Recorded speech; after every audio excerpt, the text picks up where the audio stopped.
मेरे YouTube channel में आपका फिर से एक बार स्वागत है। आज से हम लोग विभिन्न प्रतियोगिता परीक्षाओं, विशेष रूप से एमपीपीएससी और यूपीएससी के सामान्य अध्ययन के अलग-अलग टॉपिक्स पे चर्चा करेंगे। आप में से जिन लोगों को भी सामान्य अध्ययन के नोट्स चाहिए हों, वो आप मेरे इस नंबर पे व्हाट्सएप कर सकते हैं। मेरा नंबर 8839584923। आप मुझे इस नंबर पे व्हाट्सएप मैसेज करें और मैं आपको नोट्सों के पीडीएफ अवेलेबल करा दूंगा।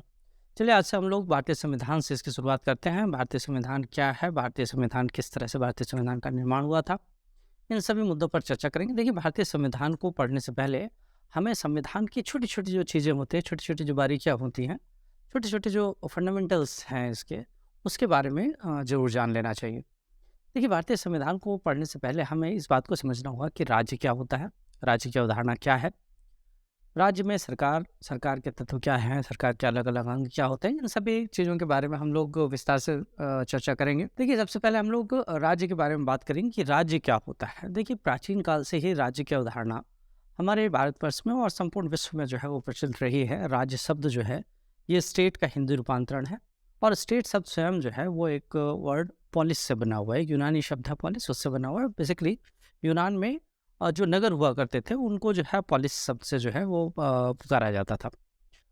अब यही पोलिस शब्द जो है बेसिकली नगर राज्य की संज्ञा जो है उस समय पाए पाए और धीरे धीरे करके आगे चलकर जो है आधुनिक संदर्भों में अगर हम देखें तो आधुनिक संदर्भों में यही जो नगर राज्य पहले हुआ करते थे उन्हें राष्ट्र राज्य की संज्ञा दी गई। अब आप सोच रहे होंगे ये इतनी कॉम्प्लिकेटेड चीज़ें क्या हैं। देखिए, मैं आपको ये बता दूं कि वर्तमान में हम जिसे देश कहते हैं, जैसे हम कहते हैं कि भारत हमारा एक देश है, या हम राष्ट्र कहते हैं, नेशन कहते हैं, कंट्री कहते हैं। और स्टेट जो वर्ड है, राज्य जो शब्द है, इससे कई लोग कंफ्यूज होते हैं। स्टेट और कंट्री क्या दो ना अलग अलग चीज़ें हैं। वर्तमान में हम कहते हैं कि भारत एक देश है, हमारा मध्य प्रदेश एक राज्य है। तो देखिए, इस बात से जो है आप बिल्कुल कंफ्यूज ना हो। और यहाँ पर जो है मैं आपका कॉन्सेप्ट यहाँ पर पहले क्लियर कर दूँ कि बेसिकली राज्य ही वह अवधारणा है जो प्राचीन काल से प्रचलित रही है। प्राचीन काल में नगर राज्य के रूप में प्रचलित हुई और धीरे धीरे कल के आधुनिक कालों में इसे राष्ट्र राज्य का दर्जा दिया या राष्ट्र राज्य की संज्ञा दी गई। ठीक है, तो अब जब हम राज्य की बात करते हैं तो राज्य को ही हम आधुनिक संदर्भों में देश भी कहते हैं। अब इस बात से आप बिल्कुल कंफ्यूज ना हो कि राज्य और देश कोई अलग अलग चीज़ है। राज्य और देश एक ही चीज़ है। आधुनिक संदर्भों में राज्य को ही राष्ट्र का नाम दिया जाता है, देश का नाम दिया जाता है। अब बात यह है कि राज्य की अवधारणा क्या है, राज्य किसे कहते हैं। तो देखिए, राज्य जो शब्द है, इस राज्य शब्द का मतलब ये होता है कि राज्य बेसिकली एक ऐसी संगठित इकाई है जिसका एक निश्चित क्षेत्रफल होता है। उस निश्चित क्षेत्रफल में एक निश्चित जनसंख्या निवास करती है। उस निश्चित जनसंख्या पर शासन व्यवस्था चलाने के लिए एक सरकार होती है और साथ ही साथ जो है वो पूरी शासन व्यवस्था में जो संप्रभुता होती है वो वहाँ की जनता अर्थात सरकार में निहित होती है। अब हम अगर देखें तो विश्व में कई सारे ऐसे विद्वान हुए जिन लोगों ने राज्य की अपनी अलग अलग परिभाषाएं दी। प्राचीन कालों में अगर हम देखें तो अरस्तु हों या प्लेटो हों, हॉब्स हों, मैकियावेली हों, कई सारे विद्वान हुए जिन लोगों ने राज्य की अपनी अलग अलग परिभाषाएं दी और उन सब का एक कॉन्सोलिडेटेड फॉर्म जो है वो आपको यहाँ पर इस परिभाषा में दिखाई देगा। अब बात यह है कि राज्य की जो परिभाषा आपको दिखाई दे रही है, राज्य की इस परिभाषा में ही हम अगर देखें तो राज्य के 4 तत्व दिखाई देते हैं। जैसे मैंने अभी आपको बोला कि राज्य वह संगठित इकाई है जिसका एक निश्चित क्षेत्रफल होता है, एक एरिया है जिस पर एक निश्चित जनसंख्या निवास करती है। उस जनसंख्या पर शासन व्यवस्था चलाने के लिए एक इकाई के रूप में सरकार कार्य कर रही है और साथ ही साथ जहाँ संप्रभुता अर्थात आंतरिक और बाह्य मामलों में निर्णय लेने के लिए जो स्वतंत्र सरकार हो, उस पूरी संगठित इकाई को ही हम क्या कहते हैं, तो राज्य कहते हैं। अगर हम अलग अलग देखें तो अलग अलग 4 तत्व आपको इस राज्य की अवधारणा में दिखाई देंगे। एक निश्चित जनसंख्या, एक निश्चित क्षेत्रफल, एक शासन व्यवस्था चलाने के लिए सरकार और संप्रभुता। इंग्लिश में अगर हम बोलें तो एरिया, एक डेफिनेट पॉपुलेशन, गवर्नमेंट और सॉवरेनिटी, संप्रभुता। अब बात ये है कि एक-एक करके हम इन तत्वों को अगर हम डिफ़ाइन करें, इन तत्वों के बारे में अगर हम चर्चा करें, तो सबसे पहले हम जनसंख्या के बारे में चर्चा करें कि जनसंख्या क्या है? देखिए, जनसंख्या के लिए कहा जाता है कि जनसंख्या तो राज्य का व्यक्तिक आधार है, ठीक है? बिना किसी जनसंख्या के, बिना उस राज्य में नागरिकों के हम राज्य की कल्पना नहीं कर सकते और इसीलिए जनसंख्या किसी भी राज्य का सबसे महत्वपूर्ण तत्व माना जाता है। अब बात यह है कि किसी भी राज्य की जनसंख्या कितनी हो, उस राज्य की जनसंख्या का स्वरूप कैसा हो, तो इस संबंध में अलग-अलग विद्वानों ने अलग-अलग अपने-अपने विचार दिए। जैसे अगर हम देखें पुराने जो विद्वान थे, अरस्तु हों या प्लेटो हों, इनका कहना था कि राज्य की जनसंख्या कम होनी चाहिए। जैसे अरस्तु ने 10,000 की जनसंख्या बताई थी कि एक राज्य में 10,000 की जनसंख्या होनी चाहिए। अब अगर हम आगे अगर देखें तो जो आधुनिक विचारधारा के लोग हुए, जिनमें हिटलर और मुसोलिनी जैसे लोग भी हैं, उनका मानना था कि राज्य की जनसंख्या ज़्यादा होनी चाहिए। अब बात ये है कि राज्य की जनसंख्या ना तो कम होनी चाहिए, ना ही ज़्यादा होनी चाहिए। राज्य की जनसंख्या यदि कम होती है, तो भी ठीक नहीं है और राज्य की जनसंख्या अगर ज़्यादा होती है, तो भी ठीक नहीं है। सबके अपने-अपने गुण दोष हैं, सबके अपने-अपने लाभ-हानि हैं। लेकिन इतना तो तय है कि राज्य की जनसंख्या ना तो बहुत ज़्यादा होनी चाहिए, ना ही बहुत कम होनी चाहिए। राज्य की जनसंख्या इतनी होनी चाहिए, जितनी शासक और शासित के बीच एक निश्चित अनुपात कम से कम बना हो, इतनी जनसंख्या तो कम से कम होनी चाहिए। एक और प्रश्न यहाँ उठता है कि राज्य की जनसंख्या कैसी हो? अरस्तु ने कहा था कि वह राज्य श्रेष्ठ है, जिस राज्य के नागरिकों का चरित्र श्रेष्ठ है और इसीलिए कहा जाता है कि किसी भी राज्य के नागरिक शारीरिक, मानसिक, आध्यात्मिक और नैतिक रूप से श्रेष्ठ हों, चरित्रवान हों। एक राज्य के नागरिकों का स्वरूप ऐसा होना चाहिए, एक राज्य के नागरिकों का चरित्र ऐसा होना चाहिए। तो जाहिर सी बात है कि जनसंख्या किसी भी राज्य के लिए बहुत महत्वपूर्ण तत्व है, बहुत ही आवश्यक तत्व है। दूसरा कहा गया निश्चित भूभाग, एरिया। ये पॉपुलेशन की बात हो गई। पॉपुलेशन के बाद हम एक निश्चित एरिया की बात करते हैं। देखिए, जहां मैंने आपको कहा कि जनसंख्या किसी भी राज्य का व्यक्तिक आधार है, वहीं क्षेत्रफल उस राज्य का भौतिक आधार है, एक फिजिकल बेस है। और राज्य की कल्पना हम तब तक नहीं कर सकते जब तक एक निश्चित क्षेत्रफल ना हो, क्योंकि अगर एक निश्चित क्षेत्रफल नहीं होगा तो फिर राज्य की जनसंख्या निवास कहाँ करेगी। तो जाहिर सी बात है कि क्षेत्रफल का होना ये भी बहुत महत्वपूर्ण है। अब बात यह है कि राज्य का क्षेत्रफल कितना हो, अर्थात राज्य छोटा हो या बड़ा हो, इस बारे में भी अलग अलग विद्वानों के अपने अलग अलग विचार हैं। प्लेटो या अरस्तु जैसे विद्वान थे, वो छोटे राज्य के समर्थक थे, वो बहुत बड़े राज्य के समर्थक नहीं थे और उनका मानना था कि राज्य का क्षेत्रफल जो है वो छोटा होना चाहिए, बहुत बड़ा नहीं होना चाहिए। लेकिन जो आधुनिक विचारधारा के लोग हैं, उनका मानना है कि राज्य का क्षेत्रफल बड़ा होना चाहिए। अब राज्य का क्षेत्रफल कम से कम इतना तो हो जिसमें नागरिक अच्छे से निवास कर सके, जिसमें नागरिकों के निवास के लिए पर्याप्त सुविधाएं हों। अच्छा, यहाँ पर एक बात ये भी है कि क्या राज्य में केवल और केवल भौतिक आधार अर्थात राज्य का जो क्षेत्रफल है वही महत्वपूर्ण है? तो यहाँ पर मैं आपको ये भी क्लियर कर दूं कि किसी भी राज्य के क्षेत्रफल में उस राज्य के प्राकृतिक संसाधनों को भी काउंट किया जाता है। अर्थात जो भी प्राकृतिक संसाधन हैं, चाहे हम नदियों की बात करें, झील, तालाब, सरोवर, प्राकृतिक अन्य संसाधन जिनमें पेड़ पौधे हैं, वन जंगल या फिर जो है खनिज लवण, ये सारी चीज़ों की बात करते हैं। तो सारी चीज़ें जो है उस राज्य के क्षेत्रफल के अंतर्गत शामिल की जाती है। तो राज्य का क्षेत्रफल न तो बहुत छोटा होना चाहिए, ना बहुत बड़ा होना चाहिए। राज्य का क्षेत्रफल इतना हो जिसमें राज्य के नागरिक अच्छे से निवास कर सकें। तो यहाँ पर यही बात कही गई है कि भूभाग का होना आवश्यक है। राज्य की शक्ति का आधार जनसंख्या, भौतिक आधार भूमि है। बिना किसी निश्चित भूखंड के ये राज्य का अस्तित्व संभव नहीं है। इसीलिए राज्य का जो है एक निश्चित क्षेत्रफल अवश्य होना चाहिए। तीसरी बहुत महत्वपूर्ण चीज़ है सरकार। सरकार को राज्य की आत्मा कहा जाता है और सरकार बेसिकली राज्य का संगठनात्मक तत्व है। मूलतः अगर हम देखें तो किसी भी राज्य की स्थापना जिन उद्देश्यों के लिए की जाती है, उन उद्देश्यों की पूर्ति के लिए सरकार का गठन किया जाता है। यदि सरकार नहीं हो तो उस राज्य के नागरिक अराजक हो जाएंगे, वो राज्य सही तरीके से चल नहीं पाएगी। सरकार के लिए ये भी कहा जाता है कि अगर किसी राज्य में सरकार ना हो तो उस राज्य में शासन व्यवस्था को संचालित करने की कोई इकाई नहीं होगी और फिर ऐसी स्थिति में उस राज्य के नागरिक, चूंकि सरकार नाम की चीज़ ही नहीं होगी, संस्थाएं नहीं होंगी, तो फिर उस राज्य के नागरिक उस राज्य के आदेशों को मानेंगे नहीं, और ऐसी स्थिति में वो संपूर्ण राज्य जो है वो अराजक हो जाएगा। और इसीलिए सरकार का होना बहुत महत्वपूर्ण है। राज्य की शक्तियों का क्रियात्मक प्रयोग सरकार ही करती है। सरकार के अंदर अनेक संस्थान और प्राधिकरण होते हैं जो उस पूरे राज्य को संचालित करने का कार्य करते हैं। कानूनों का क्रियान्वयन कौन करेगा, कानून बनाएगा कौन, ये सारी चीज़ों के लिए सरकार का होना बहुत महत्वपूर्ण है। इसीलिए सरकार भी राज्य का एक बहुत महत्वपूर्ण तत्व है। और चौथी बात कही जाती है संप्रभुता। संप्रभुता या सोवेरेंटी की बात हम करते हैं। देखिए, सॉवरेनिटी का मतलब क्या है? तो सॉवरेनिटी का मतलब ये होता है कि कोई भी राज्य अपने आंतरिक और बाह्य मामलों में यदि निर्णय लेने के लिए स्वतंत्र है तो हम कहते हैं कि वो एक संप्रभु राज्य है। निश्चित रूप से किसी भी राज्य का संप्रभु होना बहुत ही महत्वपूर्ण है।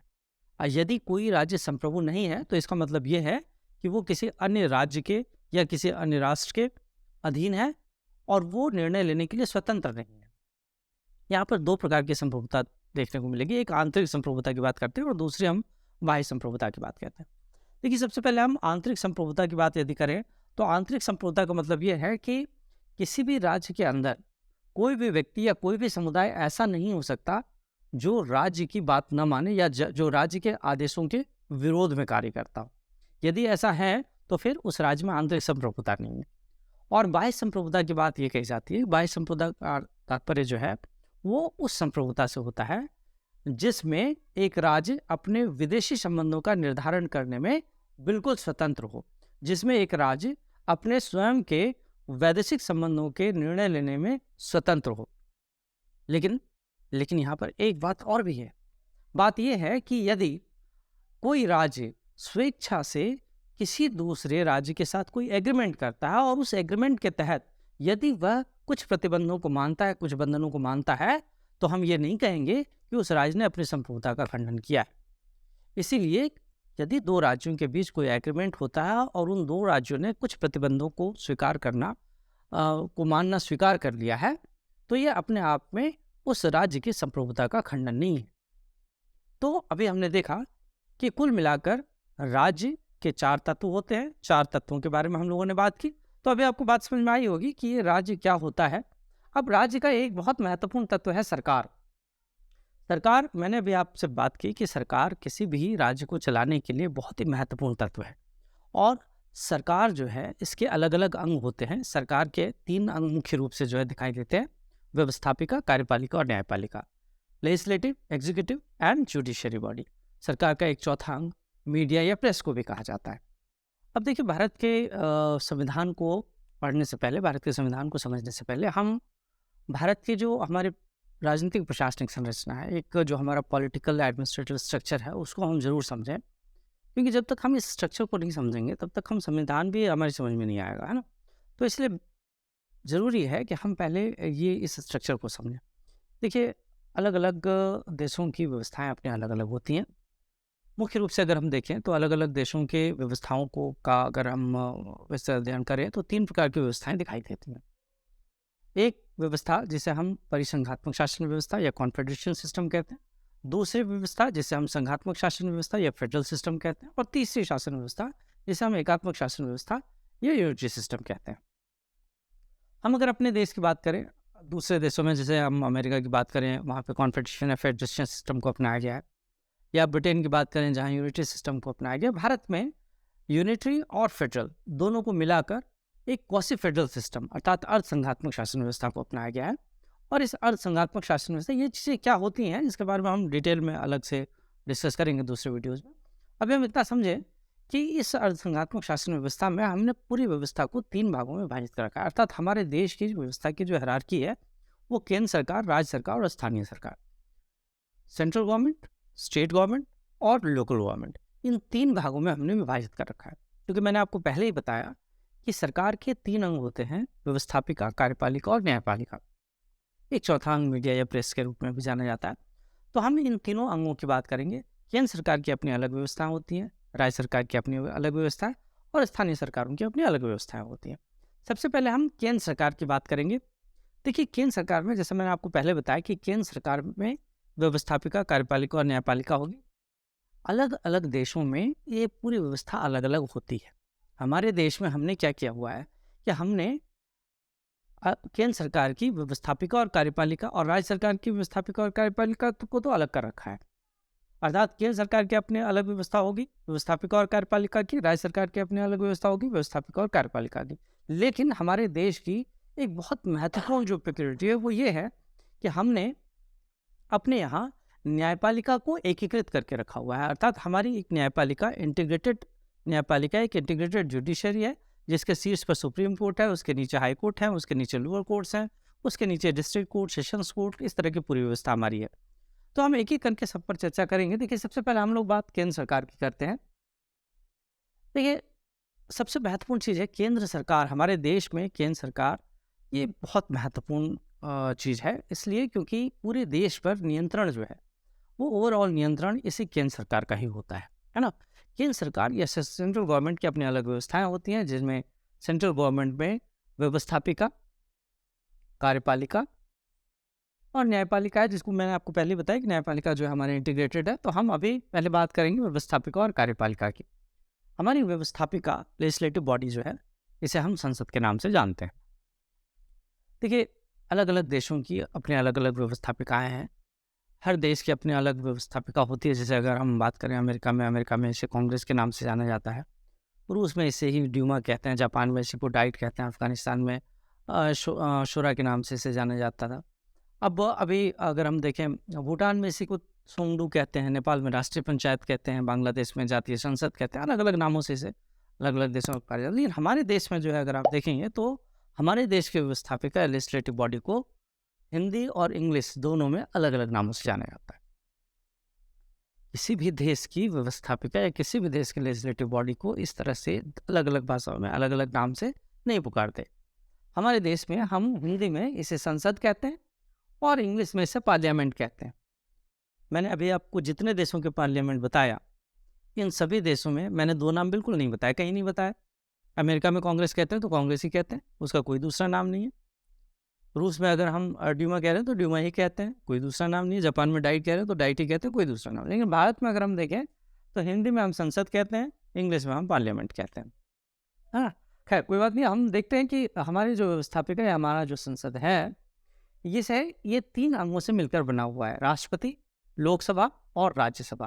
President, house of the people and council of state. ये 3 भाग आपको संसद के दिखाई देंगे। तो पहला प्रश्न आपका यहाँ से बनता है कि हमारी व्यवस्थापिका जो है कितने अंगों से मिलकर बनी है? तो ये 3 अंगों से मिलकर बनी हुई, राष्ट्रपति, लोकसभा और राज्यसभा।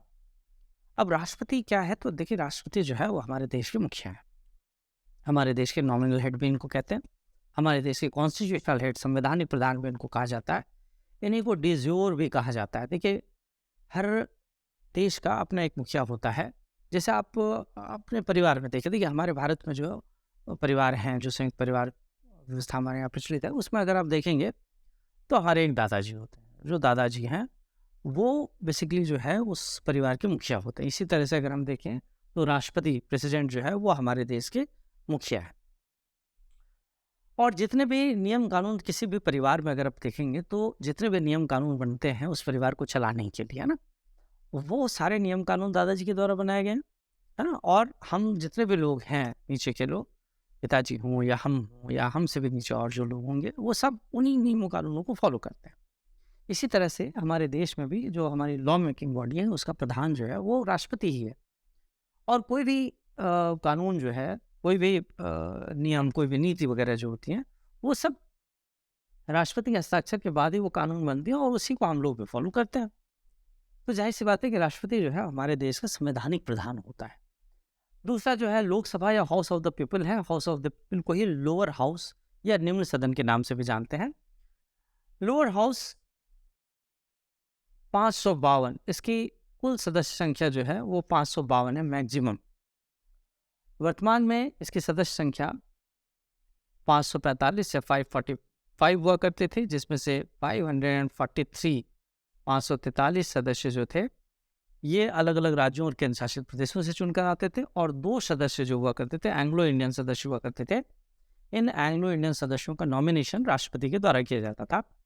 हालांकि अभी 104वें संविधान संशोधन अधिनियम 2019 के द्वारा इस व्यवस्था को समाप्त कर दिया गया। ये जो व्यवस्था थी सन 1952 से लेकर 2020 तक ये व्यवस्था चली आ रही थी, इसको अभी हाल में ही समाप्त कर दिया गया है। इसके ऊपर मैं एक विशेष रूप से जो है एक वीडियो बनाऊंगा, क्या व्यवस्था थी, कैसे चलती थी और क्यों इसको समाप्त किया गया, उन सब के बारे में डिटेल में हम लोग चर्चा करेंगे। एक स्पेशल वीडियो जो है मैं इसके ऊपर जरूर बनाऊंगा। तो क्या यहाँ पर जो है 552 इसकी मैक्सिमम सदस्य संख्या है, 545 वर्तमान सदस्य संख्या। अब ये इसकी सदस्य संख्या जो है केवल 543 रह गई, क्योंकि ये 2 सदस्य जो है इनको अब समाप्त कर दिया गया है। लोअर हाउस हमारा जो है ये अपर हाउस जो है वो हमारा राज्यसभा या काउंसिल ऑफ स्टेट, इसे अपर हाउस के नाम से भी जाना जाता है। और ये जो हमारा अपर हाउस है इसकी कुल सदस्य संख्या 252 है। इसमें से 238 सदस्य जो होते हैं ये अलग अलग राज्यों और केंद्र शासित प्रदेशों से चुने जाते हैं, जबकि 12 सदस्य जो होते हैं वो राष्ट्रपति के द्वारा मनोनीत होते हैं। इस तरह से अगर हम देखें तो ये हमारा राष्ट्रपति, लोकसभा और राज्यसभा, इन तीनों से मिलकर हमारी पूरी व्यवस्थापिका या संसद बनती है। अब व्यवस्थापिका, कार्यपालिका, न्यायपालिका, ये सब चीज़ें हम लोग बोल तो रहे हैं, लेकिन ये क्या होती हैं, क्या काम करती हैं? देखिए, व्यवस्थापिका या लेजिस्लेटिव बॉडी का काम होता है देश के लिए कानूनों का निर्माण करना। एक देश जिन कानूनों से संचालित होता है, शासित होता है, उन कानूनों का निर्माण करना, ये कार्य व्यवस्थापिका का कार्य होता है। कार्यपालिका या एग्जीक्यूटिव बॉडी का कार्य ये होता है कि एग्जीक्यूटिव बॉडी उन कानूनों को, जिन कानूनों का निर्माण व्यवस्थापिका ने किया है, उन कानूनों का जमीनी स्तर पर क्रियान्वयन या एग्जीक्यूशन जो है वो कार्यपालिका का कार्य होता है। जबकि न्यायपालिका का कार्य ये देखना होता है कि क्या संसद ने, व्यवस्थापिका ने जिन कानूनों का निर्माण किया है वो कानून संविधान के प्रावधानों के अंतर्गत रहते हुए ही किए गए हैं या नहीं, अर्थात उन कानूनों का निर्माण संविधान के प्रावधानों के अनुसार ही किया गया है या नहीं। साथ ही साथ हम कहते हैं कि हमारी जो न्यायपालिका है वो हमारे संविधान की रक्षक है। इस रूप में अगर हम देखें तो व्यवस्थापिका, कार्यपालिका और न्यायपालिका, ये 3 बॉडी जो है हमारे देश की बहुत महत्वपूर्ण बॉडीज है। अब हमारे देश में जो है अगर आप देखेंगे, दूसरे देशों की अगर हम बात करें, अमेरिका की बात करें, तो वहाँ पे केंद्र, राज्य बिल्कुल अलग हैं। व्यवस्थापिका, कार्यपालिका, न्यायपालिका तीनों ही अलग हैं। तीनों के अपने अलग अलग काम हैं और तीनों एक दूसरे से इंडिपेंडेंट रहते हुए कार्य करते हैं। लेकिन हमारे देश में ऐसा नहीं है। हमारे देश में तीनों का एक दूसरे के साथ जो है एक अन्योन्याश्रित संबंध सा है। और यह अन्योन्याश्रित संबंध कैसे है? तो हमारे देश की व्यवस्थापिका जो होती है, इसी व्यवस्थापिका के जो सदस्य होते हैं, उन सदस्यों से मिलकर कार्यपालिका का निर्माण होता है।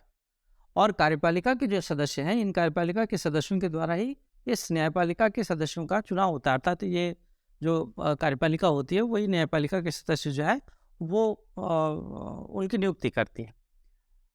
और न्यायपालिका जो है इसका नियंत्रण पूरा व्यवस्थापिका के ऊपर होता है, क्योंकि न्यायपालिका जो है वो इस बात को देखती है कि व्यवस्थापिका ने जो कानून बनाया है वो संविधान के प्रावधानों के अनुसार है या नहीं है।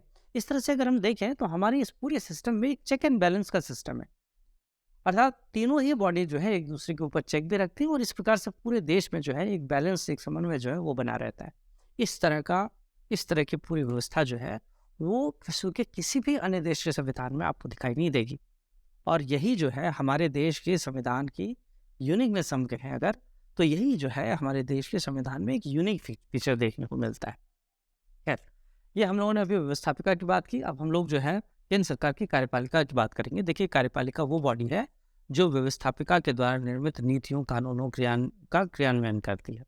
और हमारे देश की कार्यपालिका को हमने 2 भागों में बांटा हुआ है, राजनीतिक कार्यपालिका, पॉलिटिकल एग्जीक्यूटिव, और प्रशासनिक कार्यपालिका या एडमिनिस्ट्रेटिव एग्जीक्यूटिव। देखिए, राजनीतिक कार्यपालिका, हम कह रहे हैं कि कार्यपालिका वो है जो देश में कानूनों का क्रियान्वयन कराती है। और पॉलिटिकल एग्जीक्यूटिव जो है, उस पॉलिटिकल एग्जीक्यूटिव में 2 तरह के एग्जीक्यूटिव आपको यहाँ दिखाई देंगे। नाम मात्र की कार्यपालिका, इसे हम नॉमिनल एग्जीक्यूटिव या कॉन्स्टिट्यूशनल एग्जीक्यूटिव भी कहते हैं। और दूसरा जो है वास्तविक कार्यपालिका या रियल एग्जीक्यूटिव। यहाँ आप देखेंगे तो नॉमिनल एग्जीक्यूटिव में जो है राष्ट्रपति जो है वो दिखाई देंगे आपको। आप यहाँ देखेंगे तो राष्ट्रपति हमारे जो है वो इस व्यवस्थापिका या पार्लियामेंट के भी भाग हैं और यहाँ पर जो है इस कार्यपालिका के भी भाग हैं। इस रूप में राष्ट्रपति जो है वो देश का मुखिया है। है ना? अब हम इसे नाममात्र की कार्यपालिका क्यों कह रहे हैं? देखिए, राष्ट्रपति को नाममात्र की कार्यपालिका या कॉन्स्टिट्यूशनल हेड या हम नॉमिनल हेड या de jure इसलिए कहते हैं क्योंकि हमारे देश में जो व्यवस्था है उस व्यवस्था के अनुसार राष्ट्रपति केवल और केवल ऑर्नामेंटल है, अलंकारिक है। वास्तविक रूप में कार्य करते हुए सरकार के रूप में कौन दिखाई देता है? तो प्रधानमंत्री और उसकी मंत्रिपरिषद, ये वास्तविक रूप में कार्य करते हुए सरकार के रूप में दिखाई देते हैं। मैंने अभी आपको बताया कि एक परिवार में जिस तरह से दादाजी होते हैं और वही सारी नीतियों का निर्माण करते हैं, वही सारे कानून बनाते हैं और वही उन नीतियों नियमों को जो है परिवार के दूसरे लोग फॉलो करते हैं। इसी तरह से दादाजी जो है वो हमारा राष्ट्रपति जो है वो दादाजी के समान ही है। लेकिन क्या दादाजी परिवार में सारे कार्य दादाजी करते हैं क्या? परिवार में कार्य कौन करता है? तो पिताजी करते हैं।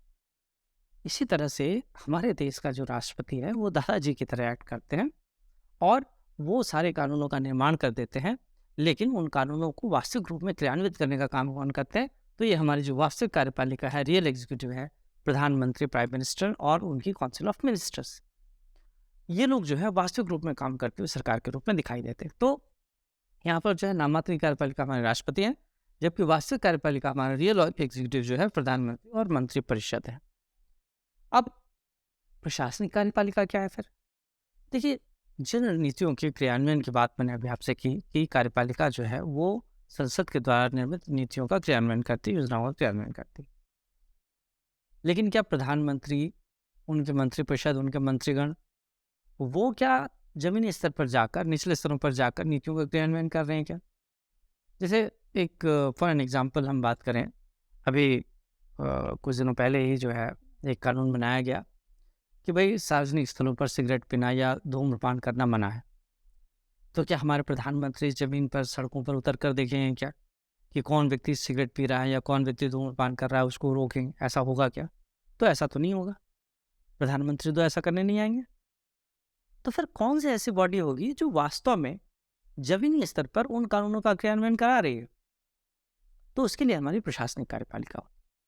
देखिए, राजनीतिक कार्यपालिका का कार्य ये होता है कि जिन कानूनों के क्रियान्वयन के लिए व्यवस्थापिका ने कार्यपालिका को निर्देश दिए हैं, राजनीतिक कार्यपालिका उन कानूनों के क्रियान्वयन का निर्देशन इस प्रशासनिक कार्यपालिका को देती है। अर्थात प्रधानमंत्री जो है वो प्रशासनिक कार्यपालिका को या मंत्रीगण जो भी हैं, हमारी जो पॉलिटिकल एग्जीक्यूटिव है, वो एडमिनिस्ट्रेटिव एग्जीक्यूटिव को ये कहेगी, निर्देश देगी, उनको डायरेक्ट करेगी कि आप इन कानूनों का जमीनी स्तर पर क्रियान्वयन करें। और जमीनी स्तर पर क्रियान्वयन करने का काम जो है वो इस प्रशासनिक कार्यपालिका का होता है।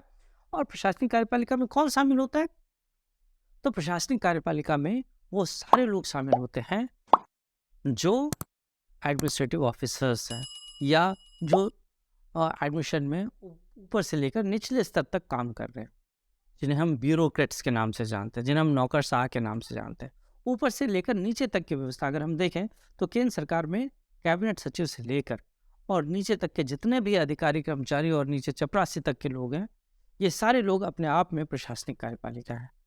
आप यूपीएससी, एमपीपीएससी इन चीज़ों की जो तैयारी कर रहे हैं, तैयारी करने के बाद आप जो बनेंगे वो आप प्रशासनिक कार्यपालिका बनेंगे, है ना? आप प्रशासनिक कार्यपालिका के भाग कहलाएंगे और आपका काम होगा कि आप उन नीतियों का, जिन नीतियों का निर्माण व्यवस्थापिका ने किया है और जिनको जमीनी स्तर पर क्रियान्वित करने का निर्देशन इस इस वास्तविक कार्यपालिका ने दिया है, उन नीतियों का जमीनी स्तर पर क्रियान्वयन जो है वो आप करें। तो इस तरह से जो है अभी हमने केंद्र सरकार की पूरी व्यवस्थाओं को देखा, व्यवस्थापिका क्या है, कार्यपालिका क्या है। अगले वीडियो में हम इस बात पर चर्चा करेंगे कि राज्य सरकार की अपनी व्यवस्थाएं, स्थानीय सरकारों की अपनी व्यवस्थाएं, इनकी व्यवस्थाएं किस तरह की हैं और हमारी जुडिशरी जो है वो, इसे हम इंटीग्रेटेड जुडिशरी या इसे हम एकीकृत न्यायपालिका क्यों कहते हैं, अन्य देशों से हमारी न्यायपालिका किस प्रकार से जो है भिन्न है, इसकी चर्चा करेंगे। तो निश्चित रूप से मुझे लगता है कि आपको ये वीडियो ज़रूर पसंद आया होगा। आपको अगर वीडियो पसंद आता है, आप इसे ज़रूर देखें, न केवल देखें बल्कि इसका मनन करें। देखिए, ऑनलाइन स्टडी करना अपने आप में कला है। ऑनलाइन स्टडीज़ के बहुत फ़ायदे हैं। मैं एक वीडियो ज़रूर बनाऊंगा कि ऑनलाइन स्टडी कैसे करना चाहिए। अधिकांश लोगों को ये पता ही नहीं है कि ऑनलाइन स्टडी कैसे की जाती है, तो हम उसके बारे में भी चर्चा करेंगे, ऑनलाइन स्टडी कैसे करते हैं। आपको वीडियो पसंद आता है ज़रूर आप शेयर करें, इसे सब्सक्राइब करें और लगातार इसे देखते रहें क्योंकि ये आपके लिए बहुत हेल्पफुल होगा, बहुत लाभदायक होगा। आज के लिए हम इतना ही रखते हैं। थैंक यू, धन्यवाद।